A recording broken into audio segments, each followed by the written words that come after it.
Hello and welcome, my name is Ahuran and this is my Let's Play series of Stellaris! Yeah, finally the game is out! So, we're gonna start up a campaign in Stellaris, of course, and first of all I just wanna make sure to state, I'm just gonna turn the sound down a little bit. Just wanted to state that, of course, the game is new, so I don't claim by any standard to be an expert. And usually first, at least in my experience, the first game of any Forex strategy game includes a lot of errors. So I won't promise that I'll play this whole campaign through. We might restart at some point, but let's not worry about that now. Let's just learn how to play this game and enjoy it together. So, first of all, we want to create a new race, and I've already kind of thought a little bit about what we want to do. So, we're gonna play with a reptilian race here. Of course, there are a bunch of different options. There are mammalians, so like us humans. They're reptilian, different reptiles. There are avians, different bird species. Arthropods, different insects, musculoids, invertebrates, and fungoids, so mushrooms. But we're gonna play this reptilian race here. And for the name, I haven't really gotten any good ideas. So let's see if they can come up with something that's nice. Preferably something that's easy to say. Maybe we should just be the Ahurans, actually. Let's just be the Ahurans.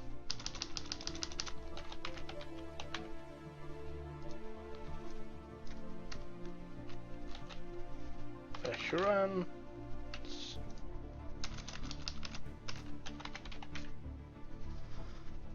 So Ahuran.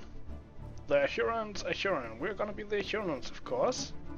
So we need to choose some names for our different leaders and stuff. Just a list that they created from. Let's check out if we choose reptilian what they. So again, we're looking for something that I can preferably actually say.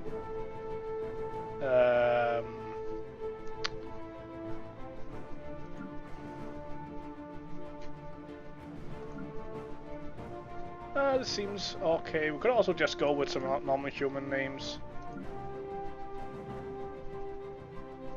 It would be more fun to get. Let's take some reptilian names here. This seems fairly sayable.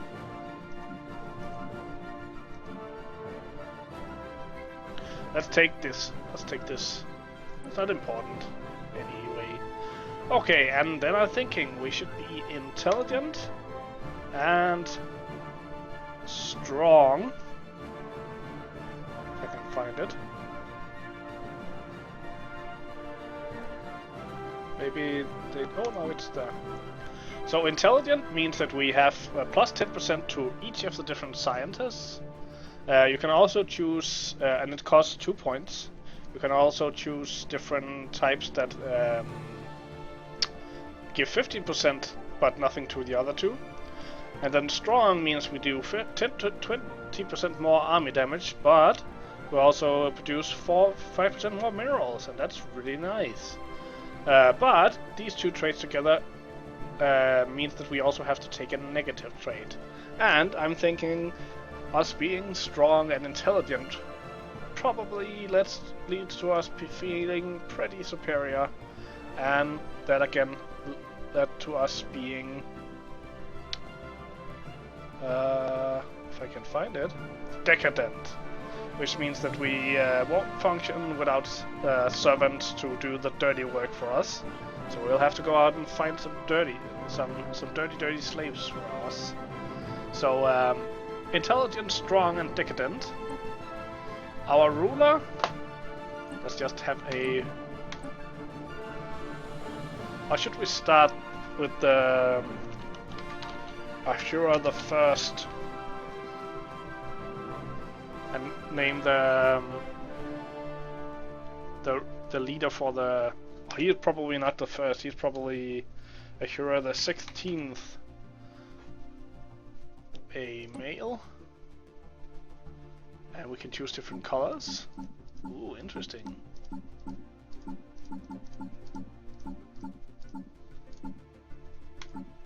Let's just take this bluish color. I like that. Then he should be a. Oh yes, I like these robes. I like this. So, homeworld. Of course, in this game, you kind of choose which homeworld you like, and as far as I can tell, there's really no difference between them when it comes to what resource they produce. So it's more of a feel for what you would like. There's of course continental worlds, which would be worlds like Earth. There's ocean worlds, so worlds with more than 90% ocean. There's Arctic, so frozen worlds. There's tundra worlds, again cold and frozen. I guess this is more of a watery, frigid rocky worlds with a nitrogen oxygen atmosphere. The poles are big and significantly water deposits can be found permanently frozen as glacial ice. However, the planet experiences seasonal variations and the coral band is covered by vegetation. Okay, so, but the tundra worlds are cold and rocky world with a nitrogen permafrost covers most of the surface except for the more temperate equatorial regions. A stable biosphere exists, but vegetation is mostly limited to small oscillations. So, I guess the difference is that this one is completely frozen over, and this one kind of just, well, less cold maybe. I don't know what's the. Then we have arid, so a desert planet. Or actually a hot planet, and then we actually have a desert planet as well, and tropical as well. Anyway, I think since we are reptiles, we are probably hot-blooded. So I was thinking arid or desert maybe. Maybe we would. Let me think. It would make sense. Because I think the way the game works is that if I choose desert, then that would be my preferred, and these two, the tropical and arid, would be the next preferred.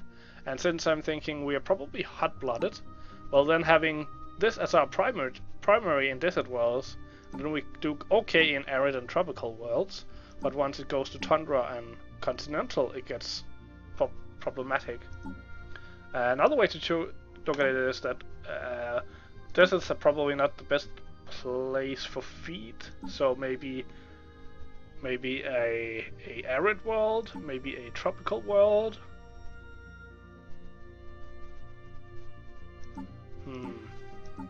I don't think it makes any difference. So let's just choose desert worlds. And do we want a?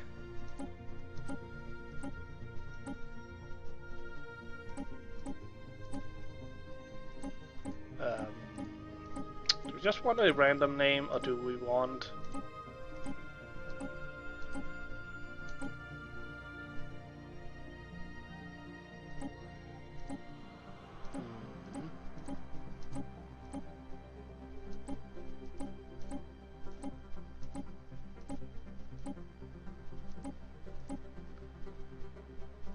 Let's just take.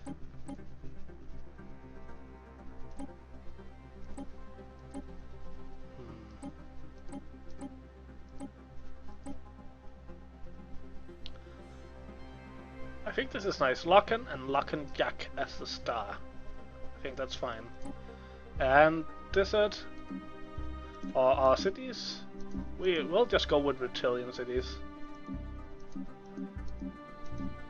Yeah, this seems fine. So here is the real important part, the government and ethics. And of course there are different government types over here. There are democracies, semi-democracies or dictatorships, and then complete dictatorships or monarchies over here. And from the start we have access to indirect democracy, plutocratic oligarchy, and despotic empire. And then depending on what ethics we choose, we can gain access to other. So I'm thinking, so what we can choose from, there's militarist, there is xenophobe, or actually it's probably better to take them in pairs. There's militarist and pacifist, there is spiritualist and materialist, there is collectivist and individualist, and there is xenophiles and xenophobes. So I'm thinking us being strong will probably be militarist. Since we really do like slaves, it will probably make sense for us to be all about to take something that has to do with slavery. Collectivist could make sense, and xenophobe could make sense. But being that we are decadent and basically only thrive with slaves, it would make sense that we would have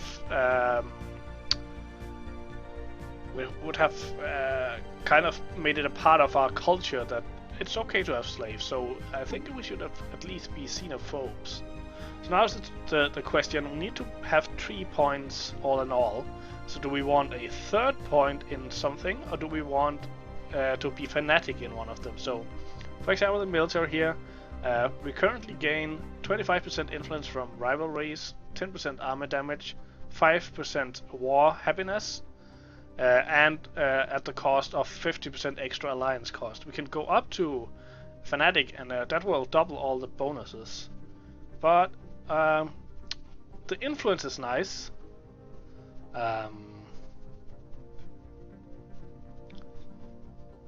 But yeah, we already get army damage. Xenophobia, we get plus 50% slavery tolerance and plus 10% xenophobia. We'll go up to 100% and 20%. But that also means that we'll be less happy about the slaves. We could also go the collectivist route and just have slave tolerance.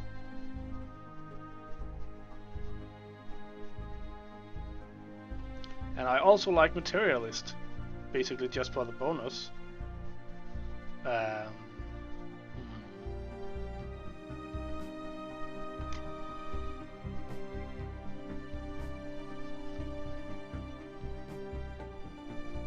This is tough. I think it would be most fun if we were fanatic. So let's be fanatic xenophobes. We just do not like other races. We see ourselves as strong, and we want purity to rule the galaxy. We don't want to risk other races mixing in with ours. We don't want to risk being ruled by other petty species. So we are fanatic xenophobe militarists. And as we can see, it only leaves us with 3 different... I would actually like to be a Science Directorate instead. So that would mean... that we need materialists. So I think we go this way instead. Not because I actually don't know what the different governments do, but I just had this idea in my head of us being a race governed by science. Could of course get rid of materialists and be fanatic, or get rid of militarists and be fanatic materialists. Yeah, let's do that.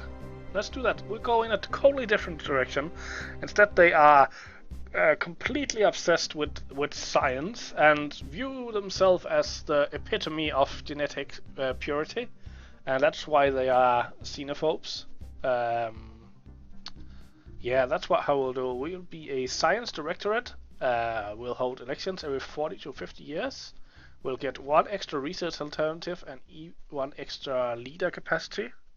The other options are direct democracy or despotic hegemony. That's also interesting.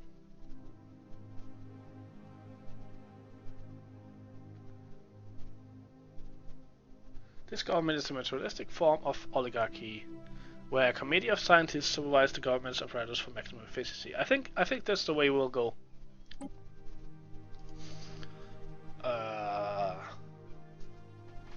So with this in mind, us being fanatic materialists and who... what do we call ourselves?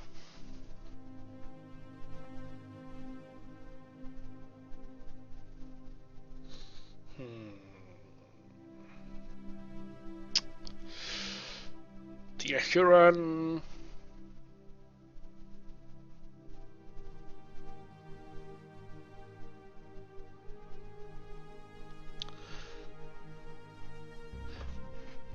Oh, we are here to bring light to the universe, the light of science.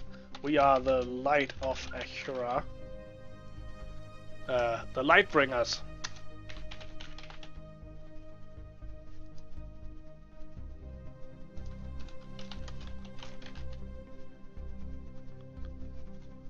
What did we call?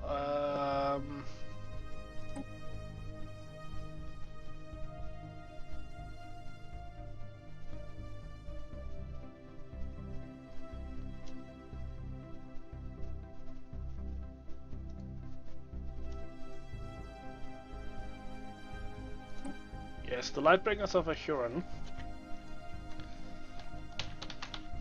In short, Lightbringers. And then our flag. Bunch of different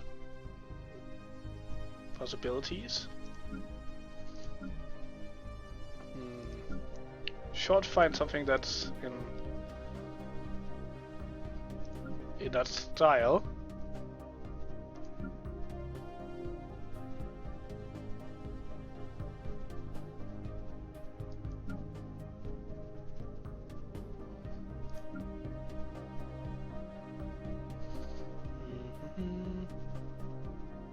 Maybe this. And then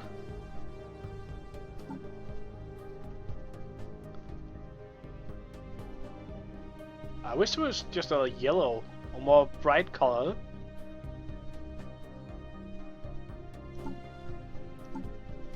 I think. And then on a black yeah, black background like the light.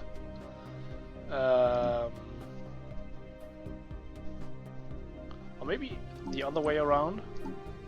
So it's like a sun rising. I actually like this better. I like this.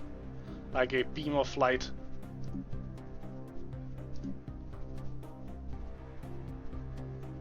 Yes. For starting weapons, I've been watching a lot of the pre-release Let's Plays, and I've seen a lot of people play with energy weapons and missile weapons, so I thought we might as well check out projectile weapons. So we'll be using mass drivers that use electromagnetic catapults to accelerate projectiles towards targets at blinding speeds. While somewhat limited in range, their kinetic energy and high rate of fire through shields with ease.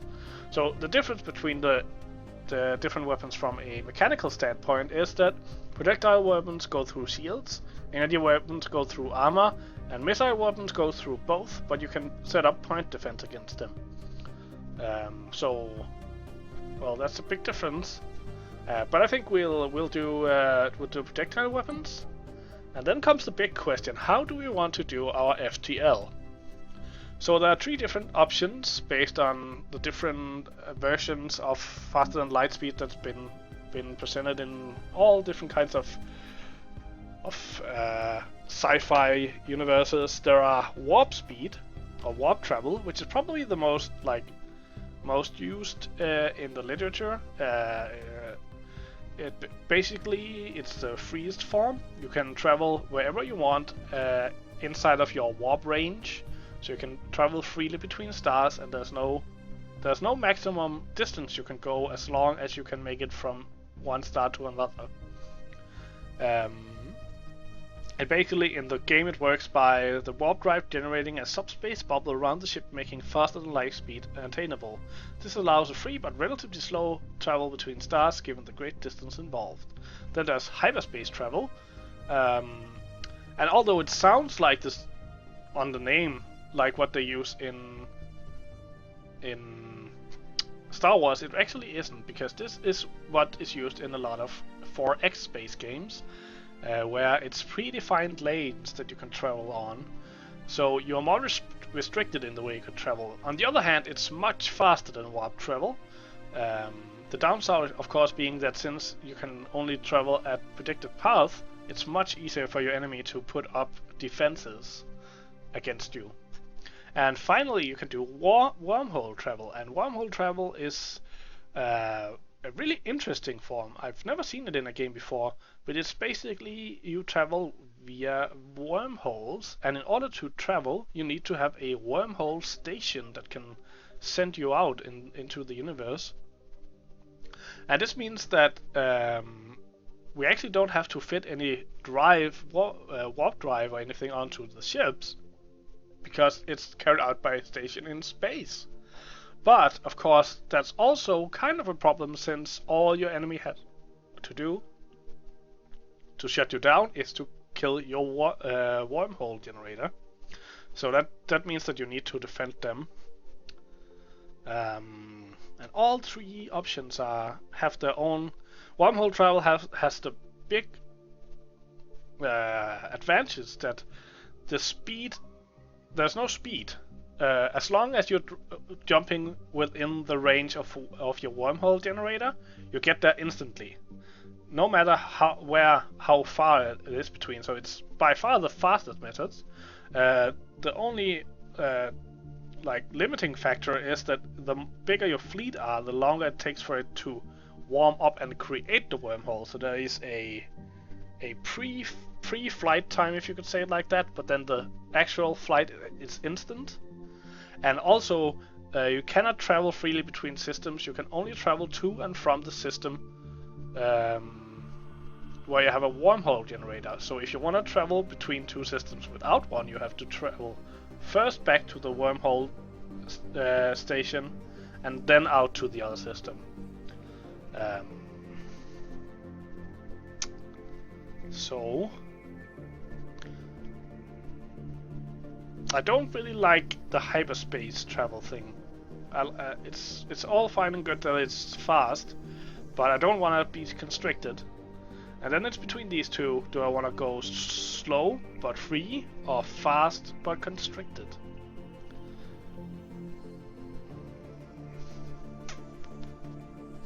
I think I'm gonna stick with warp travel in my first series, and then we can test out the other types in future series, because I do believe there will be future series.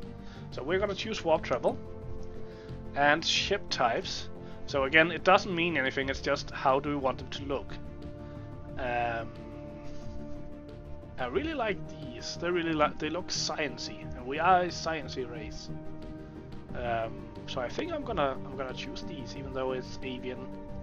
I also really like the reptilian ships, but they look much more. To me, they look like a mercenary ship for some reason. They look much more warlike than these avian ships here. So we're gonna choose this ship type. We had one trait pick left, but we can't. We can only choose something that's positive or negative. So that's basically it.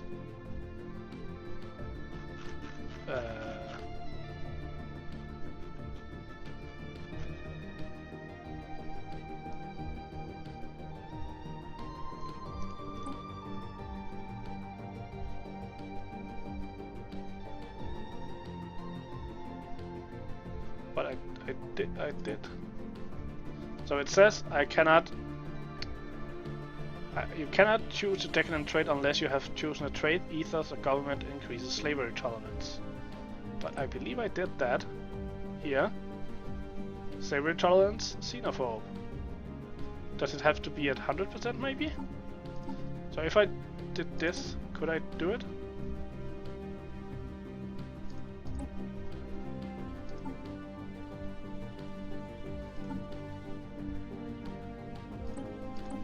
Oh, so it has to be at 100% to be decadent. So do we want to be collectivist and xenophobes, or do we want to be fanatic xenophobes? We could also be fanatic collectivists.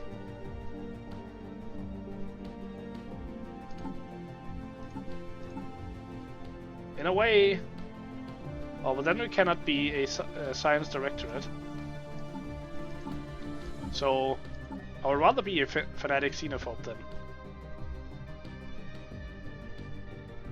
Could also be like this. Oh, it also changes the windows. Interesting. Okay, let's just be fanatic xenophobes. I just really don't like the minus 20% xenophobia. I think we'll just be three things then. We'll be materialists, collectivists, and xenophobes. And this way we tolerate slaves. The other... We could also see if there's another... Solitary, sedentary... Yeah, I think we'll just be sedentary instead then. Because I don't like being fanatic xenophobes actually.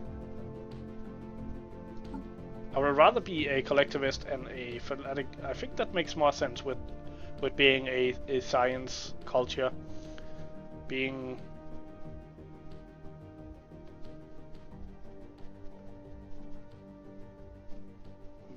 science. Then we don't even need. We don't need to be slave tolerant. Let's just go with the original one. Let's just go with the original one. We will be slave holders. That's also interesting, even if it's wicked. So, we choose this race. I think we're just gonna go with the... gonna go with the huge system, as much empires as possible. Normal, advanced start. Just go with normal difficulty for the first one, and we will of course go with Iron Man mode. So let's try this out. Ooh, only 28 minutes to actually go into the game. And I'm afraid this also means that I'll have to end this first video here. So in the next game we'll actually get into the game and possibly even unpause. I hope you enjoyed this episode. If you did, consider hitting the like button and subscribing to my channel. It would really help me out a lot. Hope to see you in the next video, and until then, have a good day.